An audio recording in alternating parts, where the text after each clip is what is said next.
నేను యాంకర్ సుహానసేని. మీరందరూ చూస్తున్నారు ముందడుగు జై తెలుగుదేశం, జై బాబు, జై బాబు, చంద్రబాబు నాయకత్వం, చంద్రబాబు నాయకత్వం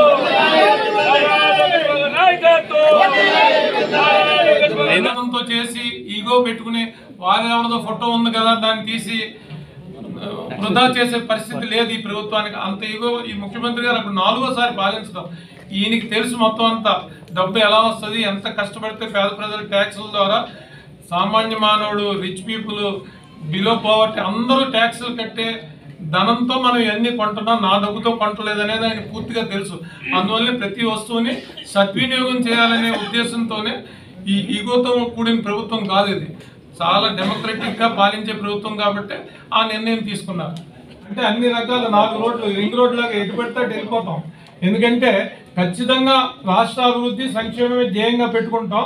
ఇలాంటి అవినీతిని పాల్దొస్తేనే ఇన్వెస్ట్మెంట్లు వస్తాయి. ఎందుకంటే ఒక సరైన చీడ పురుగు ఉందనుకోండి, అది అలా తినేస్తూ ఉంటుంది, చెదలాంటిది.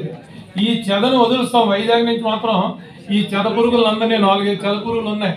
నిన్నే భయం వేసి సుబ్బారెడ్డి కార్పొరేటర్లు ఎక్కడ పారిపోతారో, నీ పరిపాలన నచ్చట్లేదురా నాయన, నువ్వు ఒక సామంతరాజులు ఇక్కడ ఉన్నావు, మా నెత్తి మీద కూర్చున్నావు, మాకు డెమోక్రసీ లేకుండా చేస్తున్నావు, అధ్యక్షుడికి మాకు ఆయన ఏమో కదలడం, నువ్వేమో మధ్యలో పూజారిలాగా నువ్వు అక్కడికి మాకు అని చెప్పి వాళ్ళు విపరీతంగా విభేదించారు.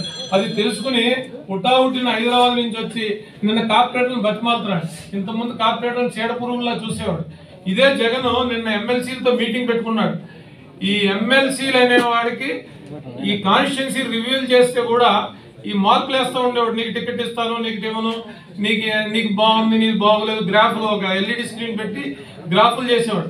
అలాంటి మీటింగ్లకు కూడా ఎమ్మెల్సీని ఇన్వాల్వ్ చేసేవాడు కాదు. ఏ మీటింగ్కి ఎమ్మెల్సీ లేదు. నాకు తెలిసి కొంతమంది ఎమ్మెల్సీలు అయితే ఫస్ట్ టైం జగన్మోహన్ రెడ్డిని చూశారు నిన్న. ఎందుకంటే ఆ ఎమ్మెల్సీలు పారిపోతారని, మనం ఇంకా అధికారంలోకి వచ్చేస్తాం, 40% ఉంది అంటే వాళ్ళు పారిపోకుండా వాళ్ళని హిప్నటిజం చేస్తున్నాడు, మోటివేట్ చేస్తున్నాడు అనమాట. మనకి ఏంటంటే మనకు అధికారం దగ్గరలోనే ఉంది, నాకు వయసు ఉంది, పాదయాత్ర చేయగలుగుతాను, ఓపిక ఉంది, వాళ్ళు ఫెయిల్ అయిపోతారు. ఏమైనా శుభవాన్ని మనం ప్రమాణ స్వీకారం చేసి కార్యక్రమాలు అమలు చేస్తుంటే వాళ్ళు ఇది అమలు నిజంగా చెప్పాలంటే ప్రముఖ పాత్ర వహించారు. అందరిలోకి ముందు వరుసలో ఉండే ఈ సంఘటన ఎందువల్లంటే చాలా ధైర్యంగా కోర్టుల్లోనే ఈ ప్రభుత్వం, ఎందుకంటే ధైర్యంగానే ఎందుకన్నారంటే ఈ ప్రభుత్వం ఏదైతే చెడు మీద ఎవరైనా పోరాడితే వాళ్ళని అణచివేసే దిశగా వాళ్ళ పాలన సాగింది. అలాంటి పాలన టైంలో మొత్తం యావత్ రాష్ట్ర వ్యాప్తంగా ఈ లాయర్ సోదరి పనులందరూ కూడా విరోచనంగా దీని మీద ధర్నాలు చేసి అయితే మానేసి ప్రాక్టీస్